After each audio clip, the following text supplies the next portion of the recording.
The Everlasting Bloom, Chapter 1. The Bloom Beyond Life. Seattle, Washington, 2024. The scent of star jasmine and rare blue hyacinths filled Elizabeth Lizzie Holmes' sunlit studio. At 60, Lizzie was a renowned restorer of ancient books. Her hands, though touched by age, still moved with the delicate precision required to mend centuries-old vellum and crumbling parchment. Her life was quiet, fulfilling, anchored by her beloved work and her loving husband, Stephen. Today was her birthday, and on her antique wooden desk, nestled amongst her tools and the rich scent of leather and old paper, sat the familiar, exquisitely wrapped bouquet. Rare blue hyacinths, her favorite, just as they had been every year since she turned 16. But this year was different. This year, the bouquet brought not just the usual comforting wave of nostalgia, but a profound, chilling sense of unease. 6 months ago, Dan Morgan, her first love, had passed away peacefully in his sleep at 82, a long life well lived, though tragically cut short for her. No, not Dan. Dan had died almost 50 years ago. Tommy Morgan, Dan's younger brother, had died 6 months ago. Tommy, who she had always believed, had quietly, faithfully, kept Dan's promise alive all these decades. Dan Morgan, her first love, her universe, when she was a shy, bookish teenager. He was vibrant, romantic, a whirlwind of charm and optimism. He had promised her, on her 16th birthday, a solemn, joyful vow that he would send her the rarest blue flowers every single birthday for the rest of her life. He called them forever flowers. And then, barely a year later, at 17, Dan was gone. A senseless accident, a drunk driver, a lifetime of promises shattered in an instant. Yet the flowers had kept coming, every year. Blue hyacinths, or forget-me-nots, or occasionally, a unique, almost ethereal blue rose. After the initial shock of Dan's death, and the first bouquet that arrived a few months later on her 17th birthday, Lizzie had convinced herself it was Dan's family. His parents, heartbroken, perhaps continuing a legacy of his love. But as the years turned into decades and Dan's parents eventually passed, the flowers still arrived. It was always Tommy. It had to be Tommy.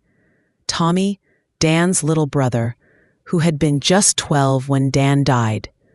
Tommy, who had idolized Dan, who had carried his grief with a quiet intensity. Tommy, who she knew had never forgotten his older brother's grand gesture, his grand promise. Yes, it was Tommy. It made sense. A touching, beautiful tribute from a loyal brother, honoring Dan's memory and his love for her. She had often sent Tommy a thank you note, which he would always reply to with a simple, kind card. But now Tommy was gone too. Buried in the family plot next to Dan, she had attended his funeral, heartbroken for the loss of the kind, steady presence who had anchored this strange, beautiful tradition. So who sent these flowers? The card, as always, was simple. No sender's name, just her name in elegant script. To Lizzie. And inside, a single handwritten line. Still blooming for you. D. Dan. It had always been just D from Dan. And Tommy, to keep up the charade, had copied Dan's elegant handwriting perfectly. But Tommy was gone, 6 feet under. A shiver ran down Lizzie's spine. Not of fear, but of profound, bewildered wonder. A ghostly caress from the past. The perfume of the hyacinths, so familiar, now carried an unsettling, mystical quality. This wasn't just a bouquet. It was a question, a mystery blooming on her desk, fragrant and impossible. The universe, it seemed, had a deeper, more enduring plan for love than Lizzie had ever imagined. The bloom beyond life had arrived, whispering secrets she desperately needed to unravel. Chapter 2. The Promise of Forever Flowers. My 16th birthday was a blur of awkwardness and self-consciousness. I was a quiet girl, more comfortable with the dusty silence of libraries than the boisterous energy of parties. My clothes were sensible, my hair always a bit untamed, and my mind usually lost in the worlds found between the pages of a book. Then, Dan Morgan crashed into my life like a meteor. He was 17, a year older, captain of the debate team, with a dazzling smile and eyes that truly saw me. He loved my quiet intelligence, my deep curiosity about the world. He was everything I wasn't. Confident, charismatic, effortlessly charming. He saw a depth in me that no one else bothered to uncover. He made me feel seen. He made me feel beautiful. Our first date was to a dusty old bookstore. He didn't mock my love for old tomes. He shared it. He pulled out a faded book on rare botanicals, pointing to an illustration of an impossibly blue flower. "These are special, Lizzie," he'd said, his voice low, his eyes bright with a boyish sincerity. "So rare, so beautiful, just like you." On my 16th birthday, he surprised me at my doorstep with a small, exquisite bouquet of those very blue flowers, actual blue hyacinths, somehow sourced in the middle of winter. They were startlingly vibrant, a splash of impossible color against the drab Seattle sky. "Happy birthday, Lizzie Bug," he'd said, using his pet name for me, his smile radiant. "These are forever flowers, a promise. I am going to send you a bouquet of the rarest blue flowers every single birthday for the rest of your life, so you always know someone is thinking of you and knows how special you are." His eyes held a profound depth that belied his 17 years, a solemnity that made the promise feel sacred. My heart swelled, overwhelmed by the grand gesture, the impossible beauty of the flowers, and the even more impossible reality that someone like Dan saw something so precious in me. We spent that year inseparable. We walked for hours, talking about everything: books, dreams, the future. He spoke of attending law school, of changing the world. I spoke of my quiet dream to work with ancient texts, to preserve stories. He was my confidant, my first true love, the one who made me believe in forever. He was also incredibly close to his younger brother, Tommy. A lanky, quiet 12-year-old adored Dan. He'd often tag along on our dates to the library or the park, a silent shadow, observing our easy laughter, our shared glances. Dan would ruffle Tommy's hair, sharing inside jokes, including him without effort. A few days before my 17th birthday, the world imploded. It was a rainy Tuesday. A call from Dan's parents, their voices shattered. A drunk driver, a head-on collision. Dan was gone, just like that. The vibrant, laughing boy full of promises and impossible dreams extinguished. My world went dark. The colors drained from everything. The concept of forever twisted into a cruel mockery. How could forever end so abruptly? The grief was a physical weight, pressing down on my chest, making it hard to breathe. The idea of my 17th birthday, of celebrating anything, was unbearable. Yet on that day, just a few months after Dan's funeral, a bouquet arrived. It was small, modest compared to the first, but nestled within were a few delicate, deep blue forget-me-nots. The card, in elegant, familiar script, read only, "To Lizzie," no signature. My heart seized. It couldn't be. Not from Dan. But it had to be a message, a sign. I knew it had to be his parents. They were grieving too, remembering their son's promise, perhaps seeing it as a way to honor his memory, to keep a piece of him alive. It was a bittersweet comfort, a tangible link to the love that had been so cruelly taken from me. It was a reminder that even after death, love could somehow find a way to bloom, quietly, persistently, bringing a fragile hope to a landscape of profound loss. The promise of forever flowers, it seemed, was determined to defy the very finality of death. Chapter 3: Tommy's Silent Vow. The flowers kept coming. Every year on my birthday, through my college years, my 20s, my 30s, the specific blue flower would vary, sometimes forget-me-nots, sometimes irises. Occasionally, the elusive blue hyacinths, but they were always blue, always elegant, always accompanied by the same card, "To Lizzie," and inside, "Still blooming for you, D." I settled into the comforting belief that it was Tommy. It had to be. After Dan's funeral, I had seen Tommy, a hollow-eyed 12-year-old, clinging to his parents. He had looked at me with a profound sadness, a shared understanding of loss. As he grew, he became a quiet, studious young man. We didn't remain close friends. Our lives diverged, but I knew he carried his brother's memory like a sacred trust. I imagined him perhaps a year or two after Dan's death, remembering the forever flowers promise and deciding in his quiet, earnest way to take up the mantle. It was a silent vow, a tribute to his beloved older brother, and a kindness extended to the girl his brother had loved so fiercely.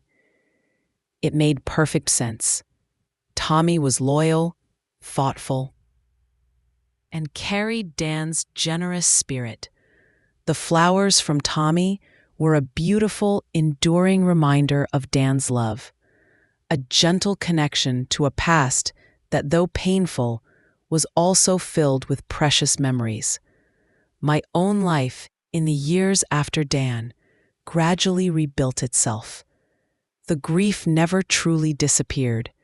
It became a quiet, tender corner of my heart. I pursued my passion for old books, eventually becoming a highly respected conservator. The delicate, intricate work of mending torn pages and rebinding ancient texts brought me a profound sense of purpose. It was a meticulous process, requiring patience and a deep respect for history, much like my relationship with Dan's memory. In my late 20s, I met Stephen. He was an architect, kind, steady, and wonderfully understanding. I told him about Dan, about the forever flowers, about Tommy. Stephen listened patiently, his blue eyes filled with empathy. He didn't try to compete with a ghost. He accepted this unusual tradition, though I could tell it sometimes mystified him. "So every year, on your birthday, a ghost sends you flowers?" He'd tease gently, a loving smile on his face. "Not a ghost," I'd correct him. "Tommy, keeping his brother's promise alive." Stephen would nod. It's a beautiful gesture, Lizzie, a testament to his brother's love and his own loyalty. We married, built a life together, filled with quiet joys, shared laughter, and mutual respect. Stephen never questioned the flowers, never expressed jealousy. He understood that it was a unique form of comfort for me, a link to a past that had shaped me. He saw it as a testament to the enduring power of love, even if it was a love from beyond the grave, channeled through a devoted brother. I sent Tommy a thank you note every year, a simple card expressing my gratitude. He would always reply with a similar, simple note. Usually just, "Glad you enjoyed them, Lizzie. All the best, Tommy." His handwriting, just like the D on the cards, was neat, precise, almost identical to Dan's. A careful imitation, I thought, to keep the illusion perfect. Years passed. The tradition became a comforting rhythm in my life, a constant reminder of Dan's fleeting but profound impact and Tommy's steadfast devotion. I took it for granted, in a way. It was just a part of my birthday, as much as cake and candles. It was a beautiful, unwavering thread connecting my past to my present. Then, 6 months ago, the thread snapped. Tommy, a successful but private lawyer, succumbed to a sudden heart attack. His funeral was somber. I saw his wife, his children, all grown. We exchanged polite condolences. The thought of the flowers, for the first time, filled me with a quiet sadness. The tradition would end. It had to. There was no one left to carry the torch.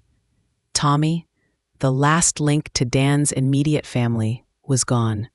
So, when the distinct scent of blue hyacinths filled my studio on my 60th birthday, just 6 months after Tommy's death, and I saw the familiar, elegant script on the card, "Still blooming for you, D," the world tilted. My carefully constructed explanation, my comforting belief in Tommy's quiet loyalty, shattered.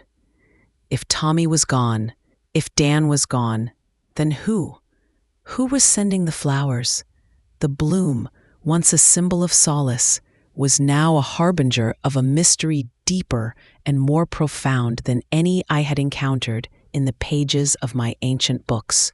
The truth, I realized, was far more complex and far more unsettling than the comforting story I had told myself for decades. Chapter 4. The Unseen Hand. The inexplicable bouquet on my 60th birthday sent me spiraling. The comfort I had found in the flowers, the quiet acceptance of their origin, was now replaced by a gnawing unease. If not Tommy, then who? Was it a joke? A cruel prank? Or something far more otherworldly? I showed the card to Stephen. He frowned, his usual calm demeanor ruffled. "Lizzie, are you sure Tommy's handwriting was identical to Dan's? I mean, completely identical?" "Yes," I insisted. "He always copied it perfectly. I assumed he wanted to keep the illusion, to honor Dan." Stephen picked up the card, examining the elegant D. "It's incredibly precise, almost too precise for a casual imitation over decades. No variations?" I thought back. No, always the same flowing, almost calligraphic style. My heart pounded. The implications were unsettling. My best friend, Margaret, ever the pragmatist, was convinced it was a grand, elaborate prank. "Come on, Lizzie." She'd scoffed over coffee. "Someone's pulling your leg." Maybe it was Tommy's last prank, setting up some long-term delivery from beyond the grave. But even Margaret's logic felt thin. Who would go to such lengths, and with such specific, rare flowers? And the D, always in that exact script. My mind, accustomed to piecing together fragments of ancient texts, began to work on this new, personal mystery. I started with the flower shop. The address on the delivery slip was for Evergreen Blooms, a high-end florist I knew. I called them, my voice trembling slightly. "Yes, Miss Holmes," the florist confirmed, her voice polite and professional. "Your order for the blue hyacinths went out this morning. Happy birthday." "Can you tell me who placed this order?" I asked, trying to keep my voice steady. "And who authorized it over the years?" There was a pause. "I'm sorry, Miss Holmes. This is a very old account. It's set up as a standing order, prepaid, completely, for the lifetime of the recipient. The instructions are very specific. Rare blue flowers, delivered on June 24th, with that specific card and message. No sender's name, and only you, Miss Holmes, are to receive them." My blood ran cold. "Prepaid? For my lifetime?" "Yes, ma'am," the florist said, clearly unaccustomed to such questions. "It was set up decades ago. A very substantial sum was placed in a trust for this specific purpose. We just receive quarterly payments from the trust fund. It's a truly remarkable arrangement. A trust fund, prepaid for my lifetime, decades ago. It couldn't have been Tommy. Tommy was just a child when Dan died. He wouldn't have had the means or the legal savvy to set up a trust fund of that magnitude.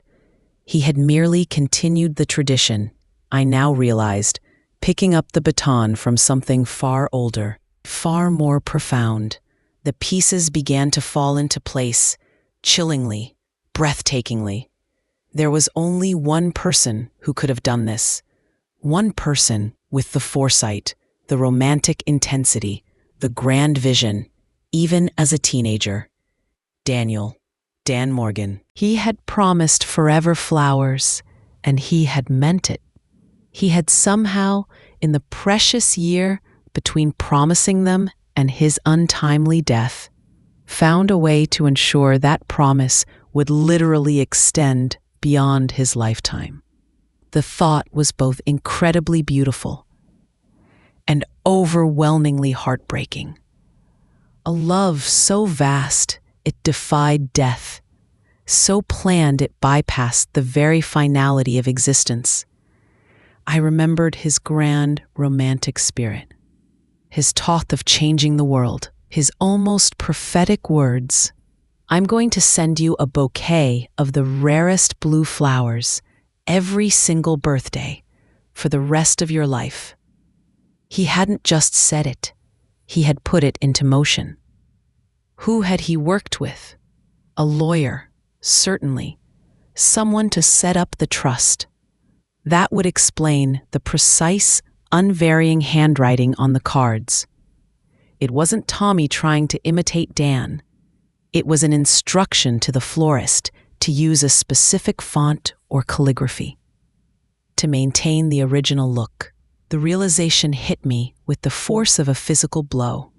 Tears streamed down my face, hot and sudden. Not tears of grief for the long-lost past, but tears of awe, of wonder, of profound, overwhelming love for a boy who had orchestrated a miracle from beyond the grave.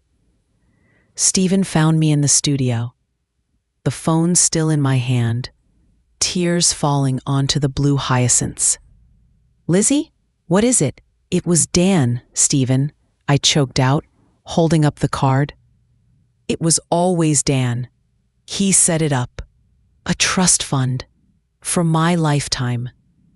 Before he died, he made sure the flowers would keep coming, no matter what, no matter who."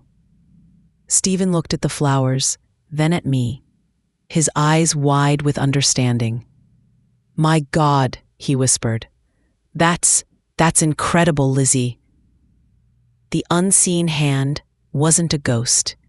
It was the enduring, tangible manifestation of a love so powerful, so meticulously planned, that it defied the very boundaries of life and death. The bouquet on my desk was not just a gift. It was a testament to a promise kept, a love that literally bloomed forever. The mystery was solved, replaced by a profound and overwhelming truth, leaving me breathless with its beauty and its heartbreaking profundity. Chapter 5: The Architect of Forever. The revelation that Daniel had orchestrated the forever flowers from beyond the grave sent ripples through Lizzie's quiet life. It wasn't just a romantic gesture. It was an act of astonishing foresight and meticulous planning from a 17-year-old boy. How had he done it? Who had helped him? The lingering questions gnawed at her, now fueled by a desperate need to understand the true depth of his love. She decided to seek answers. Her first thought was Tommy, who had so faithfully continued the tradition. Clearly knowing something. He must have been part of the plan, or at least inherited the knowledge of it. Tommy had been a lawyer, a successful one, focused on estate planning. It made perfect sense. He would have known exactly how to set up such a trust. But Tommy was gone. Lizzie reached out to Tommy's former law firm. After several calls and navigating layers of privacy, she managed to speak to his former partner, a man named Mr. Henderson. "Yes, I remember Daniel Morgan's case," Mr. Henderson said, his voice grave. "It was unusual. Tommy was just a junior at the time, still in law school, but he spoke of it often. His brother, Daniel, was an extraordinary young man. He explained that almost 50 years ago, shortly after Dan's 16th birthday, Daniel Morgan had approached the firm, then run by Mr. Henderson's father. He had come in with a surprisingly detailed plan, astonishing for his age. He wanted to set up an irrevocable trust, a substantial sum of money inherited from a distant, wealthy great-aunt. A detail Lizzie had never known was to be placed into this trust. Its sole purpose, to fund the delivery of specific blue flowers to Elizabeth Holmes on her birthday every single year for the rest of her life. He was very specific about the type of flowers, the date, the card message, even the handwriting style, Mr. Henderson explained. He said, and I quote, "I want Lizzie to always know I'm thinking of her, that I'll always be there, even if I can't be." He paused, a hint of emotion in his voice. My father was deeply moved. He'd never seen such a mature, profound act of love from someone so young. He set up the trust, with a local bank as the trustee and Evergreen Blooms as the designated florist. Daniel wanted to ensure it was completely self-sustaining, protected from any family interference, even in the event of his own death. "But Tommy," Lizzie interjected, "he knew, didn't he? He kept it going." Tommy was present at some of the initial meetings, yes, Mr. Henderson confirmed. He was a bright boy, very observant. After Daniel's passing, my father ensured Tommy was fully aware of the trust's existence and its purpose. It was important to Daniel that Tommy understood the gravity of his promise. Tommy never interfered with the trust, never tried to take over the payments. He simply ensured the florist was notified if there were any issues, or if for some reason the standard bank payments were late. He was like an informal overseer, carrying his brother's wish with utmost respect. It was Tommy's silent vow to honor his brother's eternal love. The puzzle pieces clicked into place, perfectly, heartbreakingly. Tommy hadn't been continuing the tradition. He had been guarding it, ensuring its uninterrupted flow, a silent, lifelong dedication to his brother's memory and Dan's love for her. His quiet notes, his identical handwriting, weren't attempts at deception, but loyal affirmations of a love that transcended the grave. The revelation was overwhelming. Daniel, just a boy on the cusp of adulthood, had been the architect of this incredible, everlasting gesture. He had looked death in the face, even before he knew his own fate, and found a way to project his love into an unknowable future. He had understood the true meaning of forever. Lizzie felt a profound sense of awe. This wasn't just romance. It was a testament to a soul that was wise beyond its years, a spirit so deeply devoted it had planned for an eternity of affection. She thought of her years with Stephen, her fulfilling career, her peaceful life. All of it had unfolded under the invisible canopy of Dan's enduring promise, a constant, gentle reminder that she was loved, cherished, and unforgettable. The flowers on her desk, the blue hyacinths, now shimmered with a new, ethereal light. They weren't just beautiful blooms. They were tangible expressions of a love that had defied time, loss, and the very finality of death.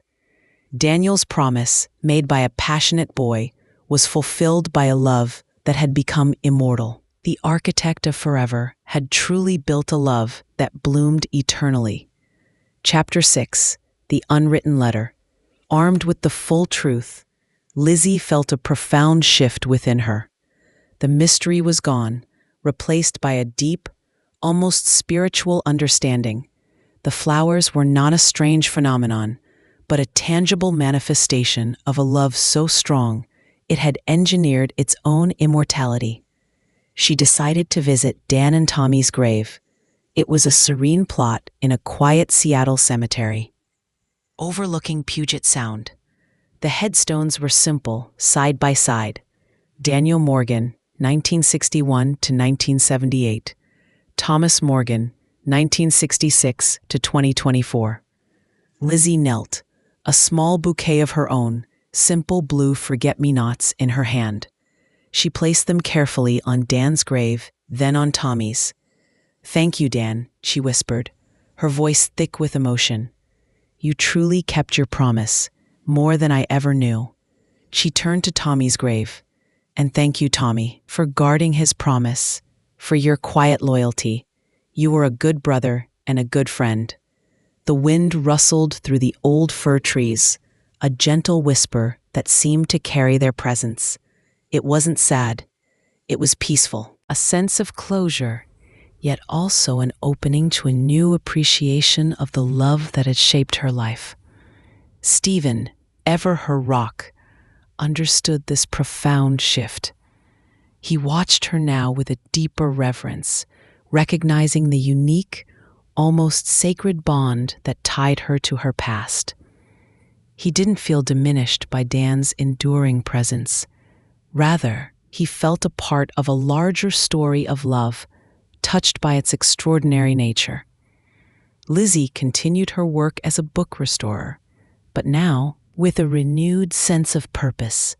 Each ancient text she mended, each delicate page she restored, felt like an echo of Dan's own meticulous planning, his desire to preserve something beautiful and lasting. Her hands, so skilled at mending the past, were now also holding a profound truth about love that transcended time. She began to ponder the possibility of an unwritten letter from Dan, a final message perhaps, left with the lawyer, or buried in some forgotten corner of his things, meant to be discovered when the flowers became a mystery. She spoke to Mr. Henderson again, cautiously.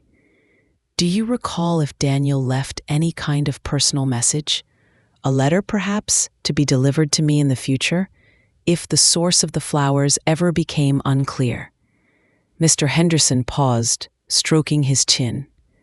"You know, now that you mention it, my father did mention something. Daniel had a small wooden box. He entrusted it to my father, with instructions. It was to be kept sealed, to be opened only if, for some reason, the trust encountered an unexpected disruption, or if Miss Holmes specifically inquired about its origin due to unforeseen circumstances regarding the trustee.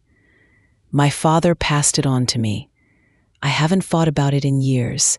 It's in our archives. Lizzie's heart leaped. A box, a final message. It was almost too perfect. A few days later, Lizzie sat in Mr. Henderson's office. He placed a small, intricately carved wooden box on the polished mahogany desk. It was old, dusty, and clearly hadn't been opened in decades. My father was very particular about its instructions, Mr. Henderson said softly. It was never to be opened unless these specific conditions were met. And now they are. With trembling hands, Lizzie opened the latch. Inside, nestled on a bed of faded silk, lay a single dried blue hyacinth, brittle with age, and beneath it, a small, folded, handwritten letter. The handwriting was unmistakably Dan's, strong and clear, just as she remembered it from his everyday notes, not the precise, stylized script on the flower cards. It was written on a single sheet of paper, slightly yellowed. My dearest Lizziebug, if you are reading this, it means the flowers are still blooming, and somehow their origin has become a mystery to you. Perhaps I am gone, and Tommy too, or the world has changed in ways I cannot foresee, but I wanted you to know unequivocally the truth. These flowers are from me, always.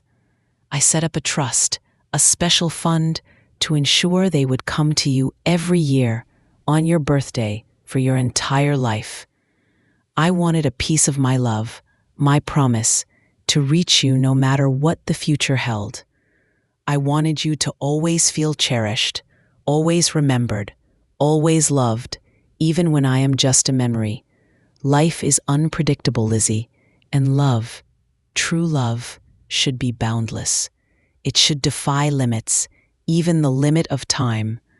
I wanted my promise of forever flowers to be exactly that, forever.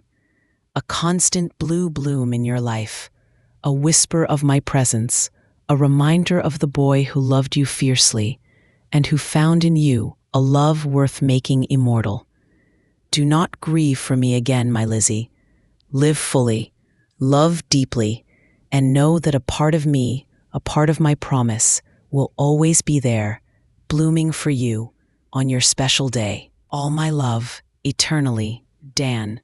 Lizzie pressed the letter to her heart, tears streaming down her face. It was Dan, his voice, his spirit, his boundless love, reaching out across half a century, touching her as intimately as if he were still alive. The unwritten letter, finally read, was the final, breathtaking bloom of his extraordinary love, a testament to a promise that had truly defied death, and an everlasting gift that would bloom in her heart forever. Chapter 7. The Threads of Forever. The discovery of Dan's letter and the meticulous planning behind the forever flowers brought a profound sense of peace to Lizzie. The nagging questions, the lingering unease, had vanished, replaced by an overwhelming sense of being deeply, eternally loved. It was a unique form of closure, yet also an opening to a deeper appreciation for the unseen threads that connected her to the past. She shared the letter with Stephen. He read it, his eyes filled with awe, then gently embraced her. "He truly was remarkable, Lizzie," Stephen murmured, his voice thick with emotion. "And you, my love, are worth such a profound gesture." His love for her was strengthened, not diminished, by this revelation. He had always respected her past. Now he understood its beautiful, almost mythical depth. The blue hyacinths on her desk seemed to hum with an ethereal energy. They were no longer just flowers. They were living symbols of an unbroken promise, a love that transcended the physical realm. Lizzie would often touch their velvety petals, feeling the tangible connection to Dan, to the youthful, optimistic boy who had envisioned this enduring legacy. She continued her work as a book restorer, but with a renewed sense of connection to the stories within the pages. Each delicate tear she mended, each fragment she preserved, felt like an echo of Dan's own act of preservation, his determination to keep a piece of his love alive for her. The meticulousness required for her craft now felt even more meaningful, a quiet homage to the architect of her forever flowers. Lizzie found herself talking about Dan more openly, not with grief, but with a quiet joy and wonder. She told the full story to Margaret, who, for once, was speechless, her usual pragmatism overcome by the sheer romance of it all. "Lizzie," Margaret whispered, that's something out of a movie. He really was a visionary, wasn't he?" She shared it with Tommy's children, who were deeply moved by the revelation of their uncle's role in guarding Dan's promise. It gave them a deeper understanding of their own family's history and the quiet loyalty that ran in their bloodline. The annual arrival of the blue flowers on her birthday, once a source of comforting nostalgia, then unsettling mystery, now became a moment of profound celebration. It was a yearly affirmation of an extraordinary love, a reminder that some bonds are truly unbreakable, extending beyond the veil of life and death. Lizzie learned to live with this beautiful, almost magical truth. It didn't overshadow her present life with Stephen, nor did it pause her to dwell in the past. Instead, it enriched her existence, imbuing it with a sense of cosmic connection, a belief in the enduring power of genuine affection. She understood that love, in its purest form, can adapt, transcend, and find ways to bloom, even in the most impossible circumstances. The threads of forever, woven by a young boy's heart, meticulously preserved by a loyal brother, and finally revealed to her, had completed the tapestry of her life. It was a story of a promise kept, of a love that defied the laws of nature, and of a woman who, through it all, blossomed into her fullest self, forever touched by the everlasting bloom of a love that had truly transcended time. Her life was a testament that some connections are simply too powerful to be severed, forever blossoming in the Garden of Memory and Grace. Chapter 8. The Garden of Memories. As Lizzie entered her later years, the forever flowers continued to arrive each birthday, a steady, unwavering rhythm in her life. Each bouquet was a fresh testament to Dan's profound love, a tangible link to a past that had never truly faded. The blue hyacinths, the forget-me-nots, the rare blue roses, they were more than just blooms. They were whispers across time, gentle reassurances that love, indeed, knew no bounds. Her garden, once merely a collection of plants, transformed into a personal sanctuary, a living embodiment of her journey. She began to cultivate a section dedicated solely to blue flowers, vibrant hydrangeas, delicate delphiniums, and of course, blue hyacinths, planted with meticulous care. It was her forever garden, a place where the memories of Dan and Tommy bloomed alongside her present happiness with Stephen. Stephen, now in his own quiet retirement, often joined her in the garden. He never tired of listening to her stories about Dan, about the early days of their love, about Tommy's silent dedication. He saw how these memories, far from being a burden, enriched Lizzie's spirit, giving her a unique depth and resilience. Their bond, built on mutual respect and shared experience, deepened with each passing year, embracing the full tapestry of her past. Lizzie often found herself reflecting on the nature of promises. Dan's promise, made with youthful fervor, had become a lifelong reality. It was a powerful lesson in commitment, in the idea that some intentions can be so pure, so strong, that they carve their own path through time. She also thought of Tommy, the quiet guardian of that promise. His silent vow of loyalty was as profound as Dan's grand gesture, a testament to brotherly love and unwavering devotion. Her work as a book restorer continued to provide immense satisfaction. She saw parallels between the fragile, ancient texts she brought back to life and the delicate, enduring nature of human connection. Just as she meticulously pieced together fragmented pages, so too had the fragments of her past: Dan's promise, Tommy's loyalty, Stephen's understanding, woven together to create a complete and beautiful narrative. She sometimes wondered if Dan had known, if in his brief but intense life he had possessed some intuitive understanding of love's capacity to transcend physical presence. Or perhaps it was simply the extraordinary power of a determined, loving heart to bend the very fabric of reality to its will. The annual arrival of the flowers was no longer a mystery to be solved, but a sacred ritual. It was a day of quiet contemplation, of gratitude, and of profound wonder. She would arrange the bouquet in a special vase, placing it in her studio, its fragrance a constant, comforting presence. The garden flourished, a riot of blues, each bloom a silent ode to enduring love. It was a physical manifestation of her inner peace, a place where all the threads of her life, joy and sorrow, loss and love, coexisted in beautiful harmony. The everlasting bloom was not just a symbol of Dan's love. It was a symbol of Lizzie's own journey, her capacity to heal, to embrace the unseen, and to find boundless grace in the most unexpected corners of existence. Her garden, like her heart, was a testament to how love, once planted, can indeed bloom forever. Chapter 9. The Legacy of Love. As Jessica Madison— this is Elizabeth Holmes' story.